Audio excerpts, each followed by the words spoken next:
वंदे पुरुषोत्तमम। वांछा कल्पतरु। ये कल्पतरु का मतलब होते हैं ये जिनके पास जाकर जो भी हम मन मन में कल्पना करते हैं, जो हम चिंतन करते हैं, प्रभु की दया से हमें वो प्राप्त होता है। ऐसे ही एक मोटिवेशनल वीडियो है जो वास्तविक हमारे ऐसे जीवन में ऐसा एक जीवन है और जिसमें घटित हुआ है, और वो हैं श्रीमती अंजलि बसु। और उनके जीवन में किस तरह से एक अभावनीय परिवर्तन आता है और इस जीवन को, डूबते हुए जीवन को तिनका की सहरा की तरह परमपिता की दया से, उनकी करुणा से, उनकी ममता से जीवन एक सुंदर सुशोभित गुलदस्ते की तरह एक सुंदर जीवन में परिणत होता है। और ये घटना है श्रीमती अंजलि बसु माँ के जीवन की। आइए चलते हैं, आप लोगों को लेकर चलते हैं। वो उनकी जो माता थी वो दुर्गा नाम से, और पिता विजय कृष्ण राय। तो ये जो माँ दुर्गा और पिता विजय कृष्ण रहने वाले थे जो हिमायतपुर पाबना है, जहाँ पे आश्रम है।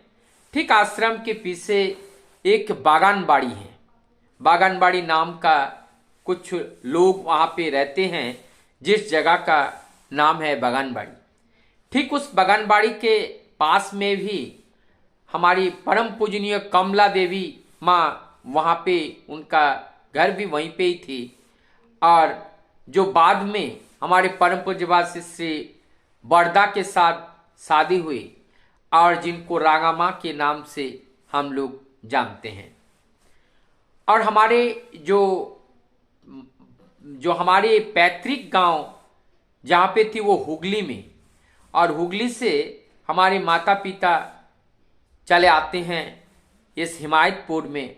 परम पिता श्री ठाकुर के चरण तले आते हैं। आकर के वहाँ पे ठाकुर जी से प्रेरणा पाते हैं, परम दयाल के राह पर चलने के लिए अपने जीवन व्रत लेते हैं। और फिर उसके बाद वहाँ से कलकत्ता आते हैं। वहाँ पर उनको नौकरी भी मिलती हैं, लेकिन मन बेचैन हो जाता है, नौकरी करने का इच्छा नहीं होते हैं। माँ अंजलि बसु कहती हैं कि हमारी पिता नौकरी छोड़ करके ठाकुरबाड़ी आकर के वहाँ स्थायी रूप से रहने लगते हैं। हमारी पिता का दीक्षा अनंत महाराज के पास से ही हुआ था। और हमारी परिवार में मम्मी, बुआ, दादी, सभी लोगों का ये परिवार था। और सभी लोग आप ठाकुरबाड़ी चले आते हैं, पिता नौकरी छोड़ देते हैं। और तब जीवन का क्या एक राह पकड़ लेती हैं। माँ कहती हैं कि हमारा जीवन जन्म से लेकर बड़ा होते हैं, उसके बाद विवाह, फिर पारिवारिक जीवन, सामाजिक जीवन, और इस तरह से हम वार्धक्य की ओर जाते हैं और पाते हैं हमारे बच्चे, फिर उनके नाते पोते, ये सारे भरा हुआ एक परिवार, किस तरह से ये सुंदर सजा हुआ परिवार परम पिता की दया से प्राप्त होती हैं। हमारी एक जन्म की कहानी को आप लोगों को बताएं। माँ कह रही हैं, इस माँ की कहानी है। और कहानी ये है कि उनका अकेली, वो अपने माता पिता की अकेली संतान है माँ दुर्गा की। इससे पहले भी कई संतान हुए, लेकिन वो जीवित नहीं रहे। और केवल हमारी अंजलि माँ, वो केवल मात्र एक ही संतान उनका रहा। और माँ के प्रति, जो अंजलि माँ के प्रति सबका एक दया था, एक ममता थी। और ममता इसलिए कि इनके और कोई संतान नहीं, केवल एक ही संतान है। आगे भी बाद में भी कई संतान हुए, लेकिन वो सारी संतान खत्म हो गए, एक भी नहीं बचे। ऐसे ही एक घटना के माध्यम से कैसे ये संतान प्राप्त हुआ, उसका एक घटना का वर्णन करता हूँ। एक बार परमदयाल श्री ठाकुर जी के पास किशोरीदास सुबह का समय है, आते हैं और ठाकुर को कहते हैं, ठाकुर आज मैंने एक स्वप्न देखा, और वो स्वप्न देखा कि नदी में चारों ओर लाशों का ढेर है, उसके बीच में एक लाश पड़ा हुआ है जो थोड़ा टिमटिमा रहा है। मैंने उसको उठा के लाया और ला करके मैंने आपको दिया, और आप हमें कह रहे हैं दुर्गा, माँ दुर्गा को दे दो। तो मैंने दुर्गा को दे दिया। ये स्वप्न में था। और दुर्गा कौन है? ये अंजलि बसु माँ की मम्मी हैं। और तब जाकर के वो गर्भवती होती हैं, और उसके बाद ये संतान उनके घर में ये आती हैं। तो ये था उनका एक जन्म वृत्तांत। और इसके बीच में जब माँ गर्भ में आई तो उस समय से लेकर परमदयाल श्री ठाकुर वो नज़र रखते थे कि किस समय किस चीज़ की ज़रूरत है, और गर्भस्थ शिशु में कोई भी तरह का कोई तकलीफ ना हो। इसीलिए स्वयं ही औषधि का निर्माण करके भगीरथ दादा नाम के एक व्यक्ति के माध्यम से औषधि को निरंतर पहुंचाते रहते थे।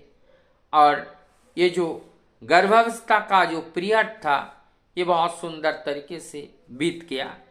अब जो प्रसूति गृह में वहाँ पे जो दाइमा थी, वो सरोजिनी माँ वो दाइमा थी, और इस दाइमा ने इनका सारा काम किया, सारा उनको देखभाल किया।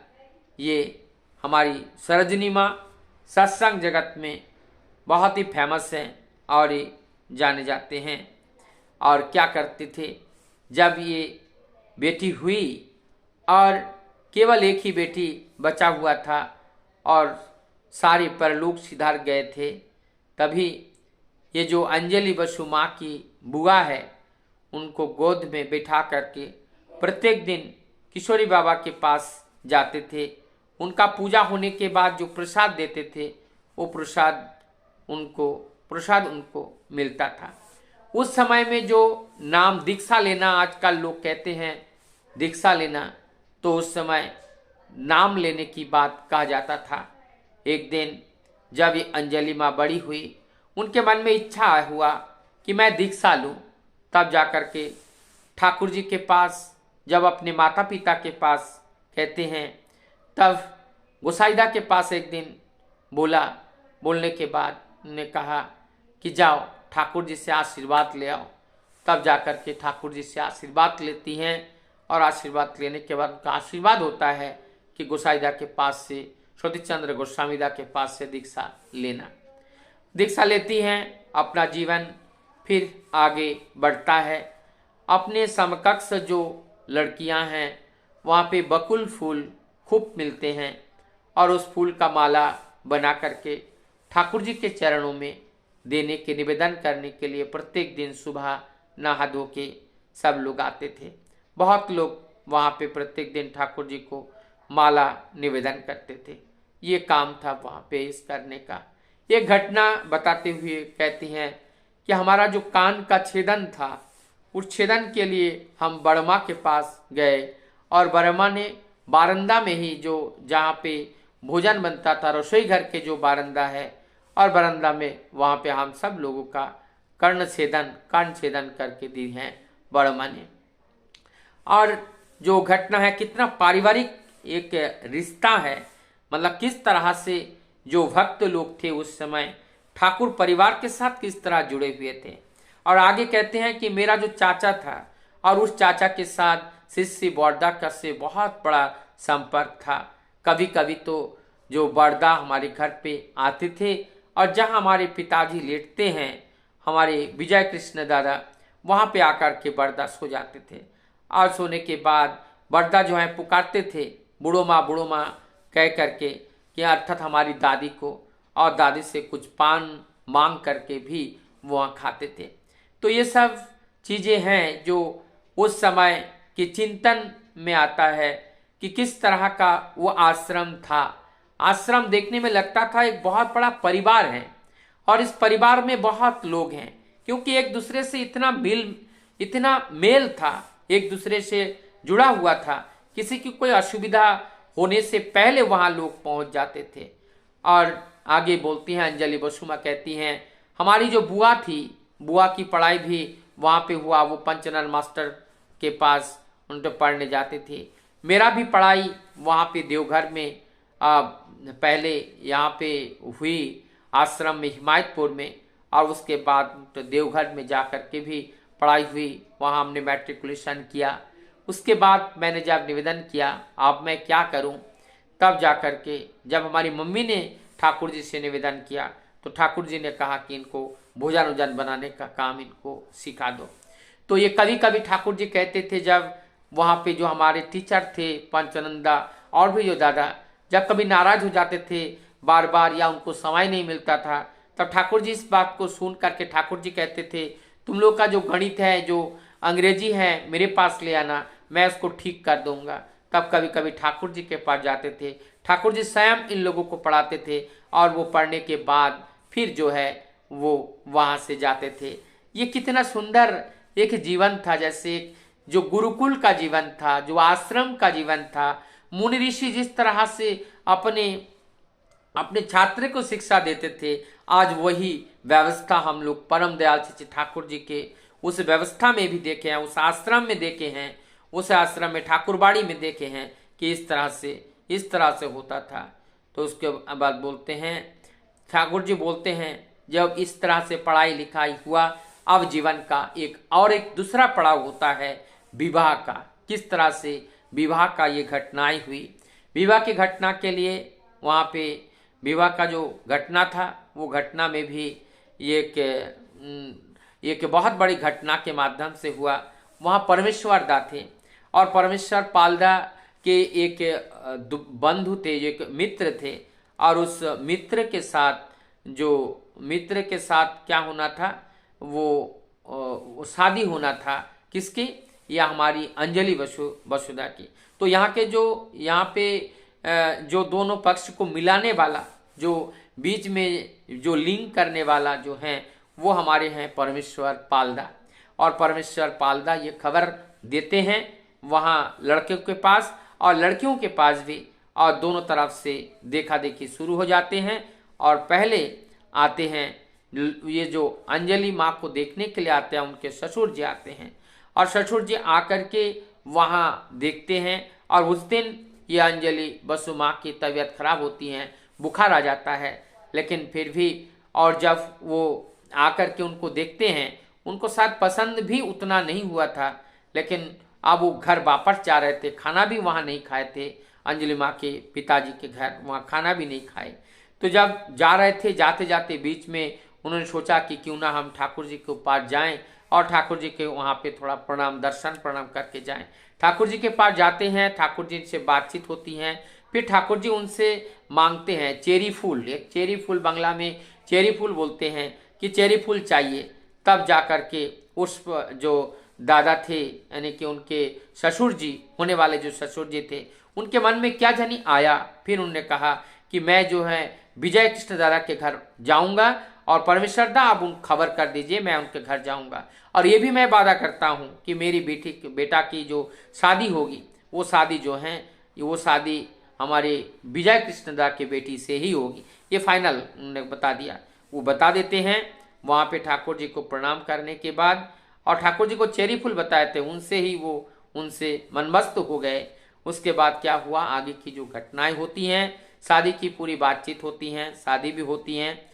और यहाँ पर शादी कहाँ पे होती है? शादी होती है ठाकुरबाड़ी में।